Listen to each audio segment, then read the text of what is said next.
Hi there, my name is Alex Sherminov, and this is Political Outline. And today's topic is going to be all about the debt limit and what that means for people like you and I. Now, in case you've never heard of what the debt limit is or what raising the debt limit looks like, effectively what our government is doing and what they have just voted to be able to do is procure more debt so that we can pay off existing debt. So you can think of this to some extent in the sense of having debt and then taking out a new loan with additional interest or whatever the terms of that loan is to pay off the debt that you have. So the amount of money that you're raising the debt limit by is not necessarily the amount of debt you are going to have because you're going to be paying off some of the debt, but you're procuring more debt in the process of it. Now, from the individual perspective, how we would normally think of these things is when you have debt, you want to tighten up your belt so that you're not procuring more debt. And what's challenging when we look at this from the perspective of the government is the threat of default, the threat of the United States not paying our debt is that our government effectively shuts down, which means tens of thousands, hundreds of thousands of jobs are completely paused, which means that there are tens of thousands, if not hundreds of thousands of people who are effectively unemployed throughout the process of just us not being able to pay off our debt. So unfortunately, when we look at this from a government perspective, when it's compared to the individual, when people, normal people like you or I, have debt, we are effectively accountable in the sense that we cannot gain more debt, we can't take on more debt, and we have to tighten up our belt. When it's the government, effectively we're dealing with an issue of too big to fail in the sense that our economy is in a large part tied down to how our government is able to navigate situations such as these. So in case you don't know, the U.S. debt hovers right now at around $31 trillion. In the last 6 years, it has increased quite notably, and it's projected that by the end of the decade, the U.S. debt is going to go up to upwards of $50 trillion. So these are quite large sums of money, and addressing the U.S. national debt is a critical issue. But to an extent, when we look at raising the debt limit isn't being raised to allow for more government spending. The debt limit is being raised so that the government can pay off its debts to continue operating, which makes it a really difficult situation. Obviously, the United States cannot continuously be procuring more debt, but at the same time, the United States government needs to be able to function because it is a large part of how our economic system is able to function here in this country. So in case you don't know, after all of the controversy, after all of the drama, the debt package that was agreed upon between House, Senate, House, Senate leaders and then the president was recently passed. It was passed in the House, I'm looking at my notes, by a vote of 314 to 117. And in the Senate, it was passed by a vote of 63 to 36. So at the end of the day, I believe these are supermajorities in both the House and the Senate. If supermajority would be 2/3 vote. So looking at this situation, right, the United States was approximately 2 or 3 days away from defaulting on its debt. So we really cut it down to the wire. But at the end of the day, considering the facts as I just laid them out, passing a bill to raise the debt limit was essentially, it was a non-negotiable. It had to happen, otherwise the government would cease to operate. And, a lot of financially conservative people, such as myself, you can look at that and say, well, I mean, if the government has to stop functioning, the government has to stop functioning because we can't allow more debt. But think about how much we benefit from the government on a day-to-day basis. Obviously, our military protects us every single day, even though we don't necessarily see it with our eyes. Taking care of our roads is critically important. Our national infrastructure is critically important. Like I said, the tens of thousands, if not hundreds of thousands of jobs that the federal government has, which allow our country to be able to flow from an economic perspective, are all quite noticeable. We can't simply just snap our fingers and allow these things to disappear or be paused simply because we are anti-debt. Unfortunately, it's a catch-22 kind of a situation because while we need to address this moving forward, because we find ourselves in the position that we find ourselves, there's little that we can do about it right now. So like I said, the package that was agreed upon between congressional leadership and the president ultimately was passed pretty convincingly. Now, some of that is inflated by the fact that this was literally days before the United States was going to default. And once a package was agreed upon, amending it and changing it and revoting on it was really unlikely, because there wasn't really time, and there isn't really time to have been able to do that. Now, from the moment of this video being made, the moment of default would have occurred on June 5th. Right now it's June 3rd. So we're 2 days away from that date, and the bill was finally passed by the House and the Senate collectively yesterday. So it's really cutting it down to the wire. Now, considering all of this, considering the fact that we said that passing a debt limit bill was really a non-negotiable, it was going to happen, there has been quite a bit of media hysteria surrounding the debt limit, our expansion of the debt limit, the concept of defaulting. There's been a considerable amount of hysteria from a political perspective, of politicians blaming each other for the situation that we find ourselves in, politicians blaming each other for an unwillingness to be able to compromise. And unfortunately, this is one of those situations where, while we find ourselves in the unfortunate circumstance of having $31 trillion worth of debt, what makes matters worse is that political leaders or political factions use moments like this to try to further their agenda. And to a certain extent, it's not even necessarily so much about about doing the right thing, as it is about winning. To a certain extent, political leaders, from a partisan perspective, have to look at situations like this, and they have to ask themselves, can we allow the other side to seemingly win from this ordeal? Democrats are looking at Republicans, looking at the things that they want to accomplish, and they want to say, do we want the media cycle to be able to say that Republicans won in this situation? Republicans are looking at the same thing from the perspective of whether Democrats are going to win from this perspective.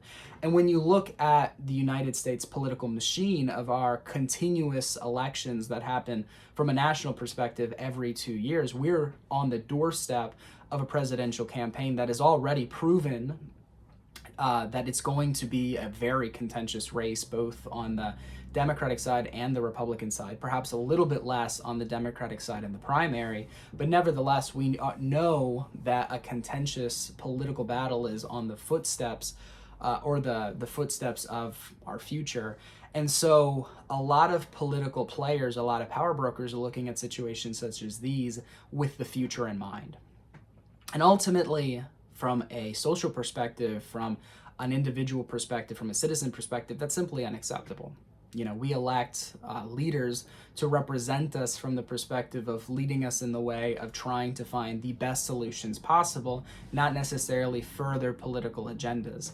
And when you look at some of the compromises that were originally proposed, whether it's completely defunding billions and billions of dollars from the IRS, whether it's changing the nature of SNAP benefits, whether it is trying to get oil pipelines in, whether it's trying to further environmental policy. Unfortunately, whether it's Republicans or Democrats, our political leaders use moments like this as leverage for an entire slate of other items.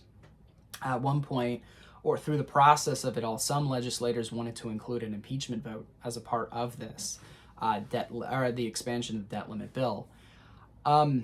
Ultimately, when we look at this situation from a citizen perspective, just from a rational perspective, it's entirely frustrating that something that we all knew was going to happen, it had to happen, it could not have not happened. It is entirely disenfranchising to see not only how the media responded by this, by trying to stoke controversy and use this to create political drama, but also how political leaders use this not as a moment to instill confidence, but as a moment to garner political chips. It is, regardless of where you stand politically, everyone is now trying to find a way to spin the narrative on how all of this works. If you're a Democrat, you're trying to look at how Republicans try to change SNAP benefits, for example, and they're going to try to say that they're taking or creating food insecurity. If you're a Republican, you're going to say Democrats are succeeded in allowing the government to just have rampant spending, right? It just depends. The situation really just depends on how the political leaders are going to try to pit this against one another. And ultimately, the only people who really are the people who lose the most are people like you and I, the regular people who have to live our everyday lives like this. Ultimately, the terms of this debt package are likely not, regardless of how they were set up, unless they were truly, truly extreme, the actual organization of how this debt limit package is organized likely would not have affected the average person's day-to-day life.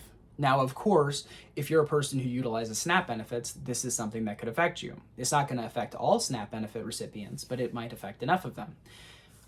If you look at this from many different perspectives, at the end of the day, considering the fact that the decisions that our federal government make affect all of us, or are spread out amongst 340 million people, at the end of the day, the actual effect that they have on our individual day-to-day lives is seemingly low, or seemingly little, even though when you think about it from a big picture perspective, we're talking about, hundreds of billions of dollars. We're talking about the debt of the United States. We're talking about so many things that are wrapped into it. The actual effect on how I live my day-to-day life, how you may live your day-to-day life, is likely relatively small. And yet, politicians and the media use these things to create a never-ending hysteria. And that is really tragic in a lot of different ways, because it prevents us from looking at these situations and making good decisions that are ultimately going to allow us to address a specific issue. The specific issue in this ultimately is the US debt. The issues pertaining to this that relate to debt may be numerous, but the biggest thing is how we're going to navigate and address the debt that we have. And unfortunately, when you look at this from the perspective of how it's reducing debt, it's actually doing very little to reduce debt. Now, we're in the grander scheme of things, anything helps, but when we're talking about a few $1 billion in the process of it all, of reducing debt over a period of time, realistically, that's quite small.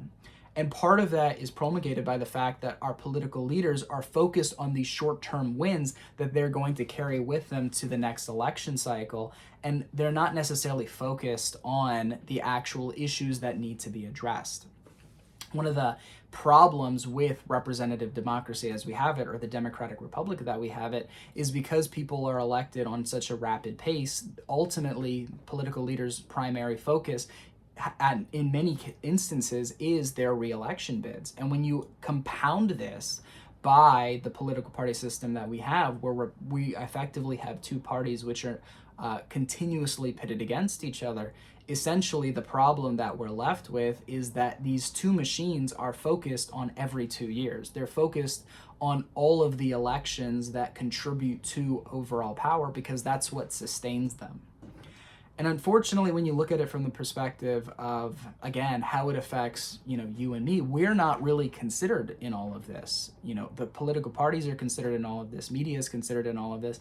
And at the end of the day, our lives are worsened because we're caught up in this continual battle, not only between political parties, but we're caught up in the hysteria that media companies are using to try to develop and garner a good story. So at this point, I'm going to wrap up this video just to make sure that everything is in a pretty bite-sized spot.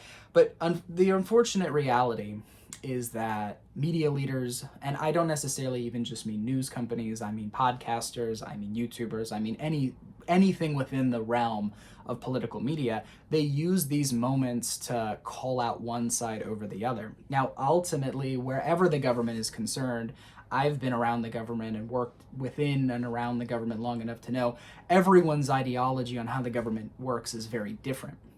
We can operate and function together with different ideological understandings of what the government is and what it should or should not be doing. What we cannot operate with is the idea of this continual good versus bad. Republicans believe that Democrats are intrinsically bad. Democrats believe that Republicans are intrinsically bad. Unfortunately, it's corrupting the sanctity of our nation. That's the danger. That's the danger of all of this. Again, the debt limit was going to get expanded no matter what. This wasn't an if, this wasn't whether it's going to happen. This was a when it was going to happen and what the terms were going to be. And realistically, even from the very beginning of all of this, it was pretty clear that the terms were going to be somewhere along the middle. And yet for weeks and weeks and weeks, political leaders, media companies, podcast, whatever it is, has tried to create a hysteria within it. Political leaders are focused on how this hysteria is going to affect them in 2024. And podcasters and media, they're focused on how this is going to affect their ratings right now. It's far, far, far too easy to use these situations for personal and political gain. And ultimately, there's such a high interest in doing so that people like you and I, people who just want to go about our daily lives each and every day and just live with the idea that things are being taken care of for us, that we're not necessarily having to worry about every single thing that the government is doing. We're brought into a drama that is so overblown in relative comparison to what actually could have or could have not happened. It's frustrating and it's staggering to see this. But anyways, that's going to be the end of this video. Thank you so much for tuning in, and I hope to see you in the next one.